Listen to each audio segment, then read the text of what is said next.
অযোধ্যায় রাম মন্দির নির্মাণের কাজ প্রায় শেষ পর্যায়ে এসে পৌঁছেছে। রাম মন্দিরের জন্য দেশের বিভিন্ন প্রান্ত থেকে বেশ কিছু উপহার পাঠানো হয়েছে।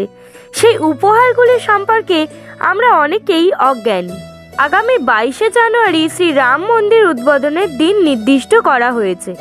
জানা যায় এটিই হবে বিশ্বের তৃতীয় বৃহত্তম মন্দির।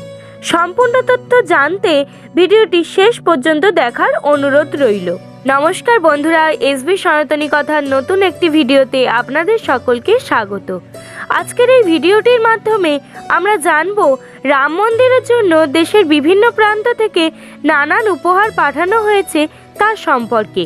তো চলুন বন্ধুরা, দেরি না করে ভিডিওটি শুরু করা যাক। আগামী 22শে জানুয়ারি অযোধ্যায় নবনির্মিত রাম মন্দিরের প্রাণ প্রতিষ্ঠার উৎসব পালন করা হবে। তারপরেই মন্দিরের দরজা খুলে দেওয়া হবে সাধারণ মানুষের জন্য। এই দিনেই 500 বছর পর মর্যাদা পুরুষোত্তম নিজের সিংহাসনে বসতে চলেছেন। বহু বছর ধরে রাম মন্দির ও বাবরি মসজিদের বিতর্কের পর শ্রীরামকে অযোধ্যায় প্রতিষ্ঠা করা হবে। রামের জন্য আসা প্রথম উপহারটি হলো 108 ফুট লম্বা একটি ধূপকাঠি।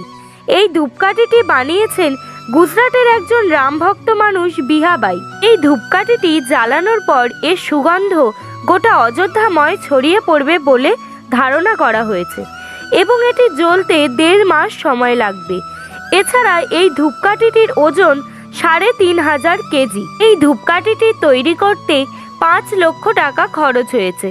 দ্বিতীয় যে উপহারটি যাচ্ছে সেটি হলো 4000 কেজি ওজনের একটি তালা।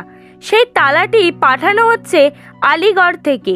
তালাটি লম্বায় 10 ফুট এবং চওড়ায় হবে 6 ফুট। তালাটির চাবিটি হবে 4 ফুটের। তালাটির নির্মাণকারকের নাম সত্যপ্রকাশ শর্মা এবং তার স্ত্রী রুকমণি শর্মা। তৃতীয় উপহারটি হলো 1600 কেজি ওজনের একটি ঘণ্টা। এই ঘণ্টাটি নির্মাণ করতে 10 লক্ষ টাকা খরচ পড়েছে। এই ঘণ্টাটি 6 ফুট উঁচু এবং 5 ফুট চওড়া। এই ঘণ্টাটি নির্মাণ করেছেন সাবিত্রী টেড্রাস। এই ঘণ্টাটি 40 থেকে 50 জন একত্রিত হয়ে নির্মাণ করেছেন।